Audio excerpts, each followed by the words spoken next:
Everyone, this is Ross from Retro Dream Beam. I'm an eBay seller full time. I've been doing this with my fiance Annetta for a couple years now. Don't forget to like the video and subscribe to the channel. I'm about to go into what we are shipping out today on Thursday. So yeah, Annetta's still not feeling too well, so I've been picking up a lot of like the shipping duties. She still helped a little bit, but yeah, I'm also recording in my photo booth here. It's just easier this way. I don't wake her up. She's like tired and exhausted. All right, so I'm just gonna jump right into it. So the first thing that we sold was Sea Eagle, like miniature guns, thorough bird bits and pieces right here. It's just a bunch of little miniature guns, bits and pieces. There's some put like cotton balls in there to hold it all together. So I don't really want to take it apart. But yeah, you can see a bunch of little bits and pieces. These are for 15mm. These sold for $17.99 plus shipping. Everything's going to be plus shipping, so I'll just say it was sometime right now. All right, next up is a set of 3 books. This is Lost in the Amazon, right here in the outer space and in the Pacific. Yeah, I'm not too sure what these are, but the actual wrapping is sealed, and I put my own seal on top of it just in case. I always just seal up everything. So yeah, this sold for $10.80, so someone's getting like 3 little books within a set. So yeah, we grab a lot of books, so it's not a surprise if you've been watching for a little bit. All right, moving along, we had a CD sale. I also got a bunch of CDs at one point. This one is called Big Audio Dynamite. I don't know anything about them. The cover kind of looks cool. It looks like it's in good condition. There you go. The back. CD's all good. Yeah, this one sold for $9.99, which is like pretty typical for the jank CDs to sell for that low. But I think it's pretty good to do plus shipping. All right, moving along, we have a Games Workshop Citadel Dead Grass package. It's not the full complete box, but like this amount of dead grass or whatever is basing material for miniatures. So you paint the miniature, and then you put like glue and stuff on the bottom, and then you put like little bits and pieces, and it really makes the miniature pop. But yeah, someone's grabbing this. This is vintage, so this isn't really around anymore. And then, like I said, even though this is not like a full little box, it's still tons of basing material. I've based a lot of small ones. If you base something big, like a bigger miniature, yeah, you'll use up a lot of that. But if it's like small little miniatures, it'll last for a while. All right, moving along, we got some sand timers. These ones were kind of interesting. And then at one point bought a bunch of bulk board game sand timers. This is a lot of 2. These are 45 seconds. So yeah, I kind of sat with my phone and just use the like a stopwatch on the like app to make sure that how much each of the sand timers were. So yeah, it's surprising. I mean, I'm sure these do go to a specific board game. It's really hard to tell unless you've probably played it, which I probably have not. So yeah, I just put that these were like red on the top, clear, and then I put like 45-second sand timers. These both sold for $15. I'm kind of surprised for that. Hey, there you go. Random board game bits and pieces. All right, moving along, we have Allied Tanks military book. They just sold a lot of books. Let me find the correct Allied Tanks one. Sorry, I'm in a scrappy situation right now. Allied Tanks, North Africa, World War II, right there. Yeah, a bunch of people have been picking up World War II stuff. It's always been pretty popular for us in general. This one sold for, sorry, my little notes, $10.20. So yeah, it's like kind of like a trade paperback. It's well done. All right, moving along is a combo order for a different person for 5 military books. So let me grab them all. There's going to be, like this magazine, Desert War, right here. This one, that's the first one. The next one was Desert Shield. There you go. Then we have, this one's title is too long. I'm not going to go through it, but you can just take a look. I think this is going to be related to World War I or II. Let's see.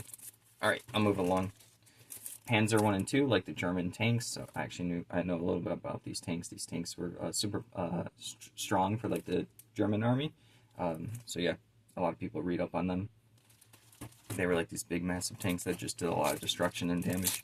All right, and then this one's also about the German army. So they're picking up stuff. A lot of it just seems like Desert Storm or German or World War II stuff. So yeah, this person grabbed all 5 of these for $59.39. Like I said, I'm not an expert on this stuff. I just know people buy the books, so I know at this point kind of what people are looking for. All right, moving along, we have Explorer Dungeon. This one's pretty cool.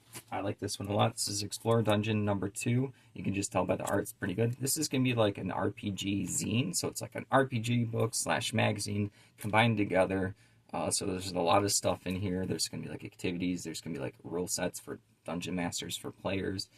There's gonna be a lot of cool like sketches and just like kind of scrappy art, I guess, or not too scrappy, but yeah, it looks pretty cool inside. So that's probably why this sold. This is kind of like I say, I always pick up the unique RPG items and stuff. This I could see could kind of look like junk for someone. I sold this for $22. All right, moving along. This one's kind of funny. All right, it's Girls Chiodo figure set 1 Bikini Babe right here. I had another one of these. This thing isn't like completely raunchy or whatever.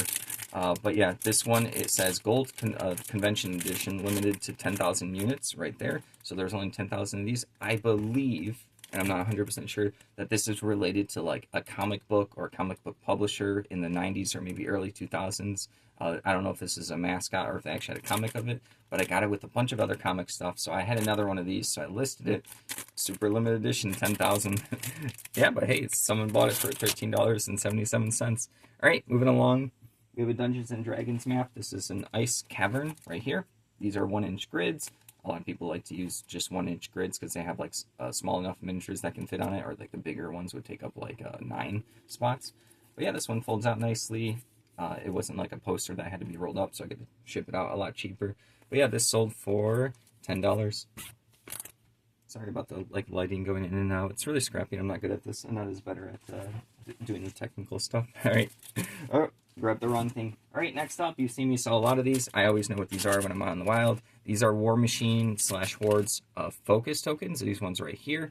And then these ones are going to be the spell and ability cards. They use dry erase marker on them for those to like denote like if someone's poisoned or paralyzed or weakened or whatever special abilities the spellcasters get to do on them. And then the focus tokens are just basically like how many points you have to spend on your whole army to do abilities, moves, spells, and attacks.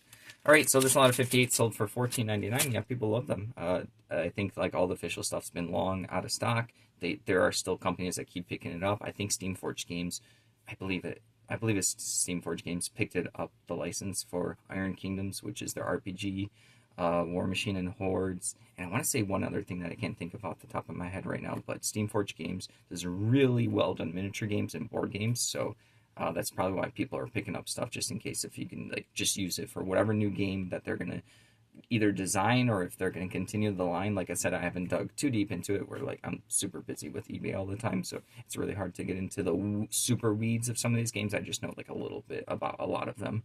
All right, next up is an X-Men card. Marvel card. We got a bunch of these. This was like a huge home run, just like those binders that I showed in the video, a couple down below. We got everything for like $105. I got all the money back plus more from the cards. This is Wolverine. It's like foily. I don't know if you can tell. This is Sinister Observations 10 out of 10. So it's just like a mini set of 10. This is from 1995 Ultra X-Men Fleer cards. I think that's how you say it. I'm not sure. They always have like a lot of words for these sets. When I play Pokemon, it'd be like Pokemon Jungle, you know. So yeah, this one sold for $13.99. All right, next up is a bunch of unique comic books. I don't know anything about comics too much, but I do know like the hipster looking ones. I'll give them a chance. So yeah, this is Copperhead. I could just tell by the art that it's by Image. They do a lot of indie stuff. This is volumes 1, 2, and 4. So I was like, okay, it's close enough in the range of like I can make a lot of them. I haven't seen this before, so it looks kind of interesting. Usually don't want to buy comics that are too common because then a bunch of people are going to have them. Unless if you know how to sell them, go ahead. I don't, so I just grab like ones that I feel like stand out to me and I feel like will stand out to customers.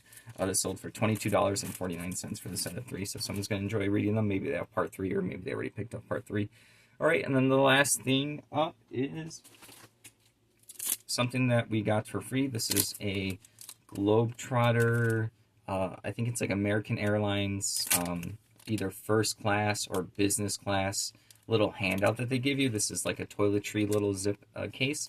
We got a bunch of this stuff free from Anetta's mom. She knew someone that had a bunch of travel stuff that they didn't want anymore, so they were going to throw it out. And then she was like, oh, maybe Ross and Anetta can sell it.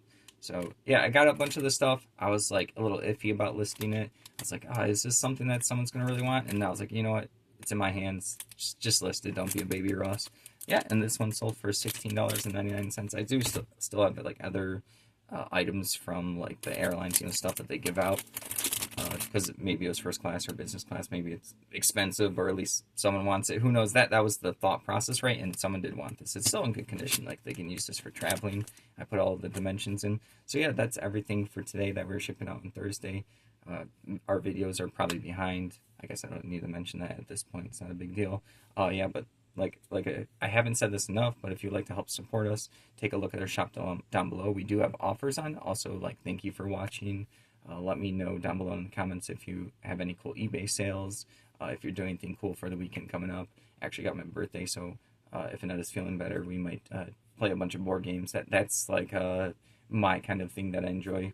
I love digging into a bunch of different board games. She also loves a lot of board games too, so it's a shared hobby of ours. So I'm hoping we get to play a bunch. Other than that, we get to watch the first 3 episodes of The Rings of Power Season 2. So I'm pretty excited for it. I know a lot of people are hit or miss for The Rings of Power. I just love Lord of the Rings stuff, so I do like watching it. And then I actually, after I watch the episode, there's Nerd of the Rings YouTube channel, super well done. I'll actually watch his analysis breakdown because he knows probably as much about Lord of the Rings as humanly possible. So it's cool. Watch the episode and then watch his breakdown. So it's like a lot of stuff to enjoy for us for the weekend. So yeah, everyone have it going.